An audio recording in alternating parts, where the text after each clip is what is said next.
बिस्मिल्लाहिर्रहमानिर्रहीम। Pain is the most common disease in the world और आज हम इसी पेन पे ही बात करेंगे कि पेन बेसिकली है क्या और क्यों होता है। बहुत से हमारी लास्ट वीडियोस में भी हमने डिस्कस किया था पेन को, क्योंकि हमारा पेन क्लिनिक है, तो उसी हवाले से आज भी हम डिस्कस करेंगे। लेकिन आज हम जो डिस्कस करेंगे वो थोड़ा सा डिफरेंट होगा। आज जस्ट हम फोकस करेंगे जॉइंट पेन्स पे कि लोगों को अक्सर कलाई में दर्द, जोड़ों में, घुटने के जोड़ों में दर्द हो गया, पाँव के जोड़ों में दर्द हो गया या कमर में दर्द हो गया। आखिर इसकी वजह क्या बनती है, क्यों होता है, कौन से ऐसे काजेज़ हैं जिनकी वजह से जो जॉइंट पेन है वो पैदा होता है, या कौन सी ऐसी डाइट है जो बचपन से बच्चे को दी जाती है तो बड़ा होता है तो उसको वो जॉइंट पेन जो है बहुत ज़्यादा होता है, या फिर कौन सी ऐसी एक्सरसाइजेज हैं जिनसे इनसे बचा जा सकता है, और ट्रीटमेंट इसकी क्या है, मैनेजमेंट क्या है, प्रिकॉशंस क्या हैं, हर एक चीज़ हम डिस्कस करेंगे आज के प्रोग्राम में। तो सबसे पहले हम डॉक्टर ज़फ़र इकबाल भट्टी साहब जो हमारे पेन मैनेजमेंट क्लिनिक को देख रहे हैं उनको हम वेलकम करते हैं शो में। सर अस्सलाम वालेकुम, वेलकम टू द शो। क्या हाल है सर आपका? ठीक है आप? सर जैसा कि आगे भी मैंने डिस्कस किया कि आज हमारा जो टॉपिक है वो जॉइंट पेन है जी, जो बहुत ज़्यादा देखा जाता है और ज़्यादातर अबव 40 देखा जाता है। उसकी वजह क्या है सर? सबसे पहले तो मैं ये पूछना चाहूँगा कि जॉइंट पेन है क्या सर? ठीक, जॉइंट पेन के हवाले से अगर हम बात करें तो ये मुख्तलिफ़ अशकाल में ज़ाहिर होता है, जिसमें इसकी मुख्तलिफ़ शाखें हैं, रूट्स बन जाती हैं, जैसे जिसमें ऑस्टियोआर्थराइटिस है, ऑस्टियोपोरोसिस है और रूमेटॉइड आर्थराइटिस है। और मोस्ट कॉमन जो प्रॉब्लम्स देखी गई है वो यही है, रूमेटिक आर्थराइटिस है, जो गॉटी आर्थराइटिस की भी शक्ल इख्तियार कर लेता है, उसको गॉटी आर्थराइटिस भी कह सकते हैं। और ये ज़्यादातर मतलब मैंने मोस्ट जो कॉमन हमने केसेस देखे हैं उसमें औरतें जो हैं इसमें ज़्यादा जो है वो इन्वॉल्व होती हैं, और ख़ास तौर पे 20 से लेकर 40 या 45 साल की उम्र तक की जो औरतें होती हैं वो इसका एक मेन कॉज मेनोपॉज भी हो सकता है। उसके अलावा और इसका जो सबसे ज़्यादा अटैक होता है वो ये है कि आप हाथों में, ठीक है, कलाइयों में, ये कंधे के जोड़ों में, उसके बाद कूनियों में, और ये आपके जोड़ों में, खास घुटनों के जोड़ों में, ये ज़्यादातर इन्हीं पे अटैक होता है और वहाँ पे सोजिश भी हो जाती है और दर्द भी हो जाते हैं।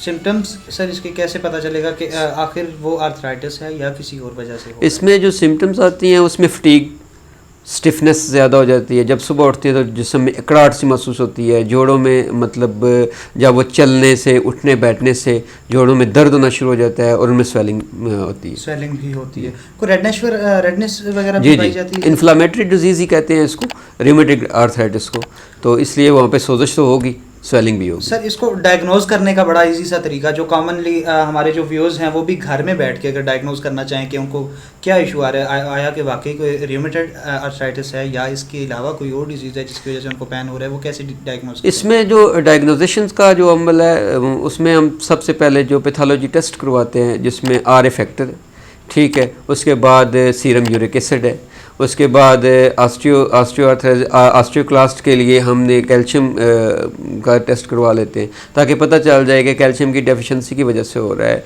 या मतलब यूरिक एसिड की वजह से हो रहा है या RA फैक्टर अगर पॉजिटिव हो गया तो उसकी वजह से। इसमें ट्रीटमेंट हम क्या करेंगे सर पेशेंट की? ट्रीटमेंट के हवाले से ये होगा कि हमने मुख्तलिफ़ चीज़ों को मद्देनज़र रखना होता है कि देखना होता है कि आया कि क्या पेशेंट को कोई यूरिक एसिड तो नहीं है, ठीक है। सम टाइम ये होता है कि ये जेनेटिक प्रॉब्लम्स की वजह से भी होता है, ट्रांसफ़र होता है, नस्ल दर नस्ल ट्रांसफ़र हो जाता है, तो इन चीज़ों को भी हमने मद्देनज़र रखना होता है।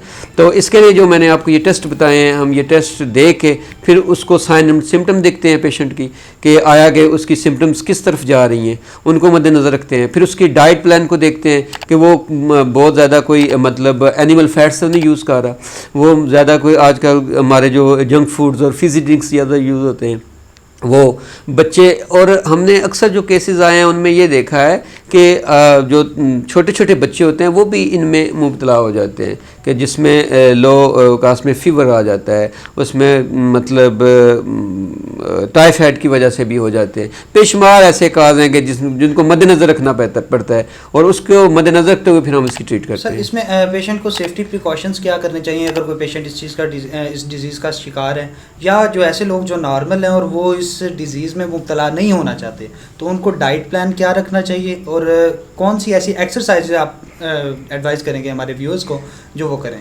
प्रिकॉशंस के हवाले से सबसे जो बड़ी है वो ये है कि ये जो एनिमल फैट्स हैं इनको अवॉइड किया जाए। ठीक है। ठीक है। अच्छा, उसमें वाइट मीट है, रेड मीट है। उसके अलावा हम जो ये जंक फूड्स इस्तेमाल करते हैं, फिज़ी ड्रिंक्स पीते हैं, ये भी हमारे लिए बड़े नुकसानदेह हैं। नज़र तो कोई नहीं आते लेकिन बहुत नुकसानदेह हैं। उसके अलावा हमने आजकल अपनी जो लाइफस्टाइल फैक्टर है वो बहुत डिस्टर्ब हो गया हमारा। हम एक्सरसाइज नहीं करते, वॉक नहीं करते, उसके अलावा अपने आप को टाइम नहीं देते। अगर हम अपने आप को प्रॉपर टाइम दें, मीन्स के वॉक करें, उसके बाद अपने एक्सरसाइज रखें, अपनी डाइट प्लान को ठीक रखें, तो मेरे ख्याल में कि हम इसको एक मतलब लंबी मुद्दत के लिए जो है ना हम अच्छे अंदाज में चल सकते हैं। तो व्यूअर्स, जैसा कि आप सबने देखा और सुना कि रूमेटॉइड आर्थराइटिस बेसिकली है क्या, क्यों होता है और हमारी अपनी गलतियों की वजह से होता है। जैसा कि डॉक्टर साहब ने बताया कि एक तो हमने मीट बहुत ज़्यादा शुरू किया हुआ है, उसको हमें कंट्रोल करना चाहिए। ये नहीं कि ना खाएं, आपके लिए एक अच्छी चीज़ है, फ़ायदेमंद है, लेकिन excess of everything is very bad. तो उसको मद्देनज़र रखते हुए आपने अपनी जो डाइट प्लान है ना उसको ज़रा कंट्रोल करना है। दूसरा कुछ चीज़ें मेरे भी माइंड में आई हैं जो मैं आपके साथ शेयर करना चाह रहा हूँ कि एक हदीस मुबारक भी है कि खाना इस तरीके से खाओ कि सुबह का नाश्ता करो तो बादशाहों की तरह, दिन का खाना खाओ तो अमीरों की तरह, और रात का खाना खाओ तो गरीबों की तरह। लेकिन हमने उसको बिल्कुल अपोजिट किया हुआ है कि हम मॉर्निंग में 1-2 टोस्ट लेंगे, दिन के टाइम कभी खाएंगे कभी नहीं खाएंगे, और बड़ा हम फ़ख्र से बताते हैं कि हम डाइट पे हैं। और रात का खाना जो है वो हम इस तरह खा रहे होते हैं कि जैसे बस आज हमारा लास्ट खाना है, इसके बाद हमने कभी नहीं खाना। तो इस चीज़ को हमें बहुत ज़्यादा कंट्रोल करना होगा। लेट नाइट होटलिंग को कंट्रोल करना होगा, अपनी स्लीप को कंट्रोल करना होगा, क्योंकि नींद जब तक आपकी पूरी नहीं होगी, आपका इम्यूनिटी सिस्टम जो है वो बूस्टअप नहीं होगा, आप बहुत ज़्यादा बीमार रहना शुरू हो जाएंगे। थैंक यू वेरी मच, और इंशाल्लाह मिलते हैं हमारी नेक्स्ट वीडियो के साथ। अल्लाह हाफ़िज़।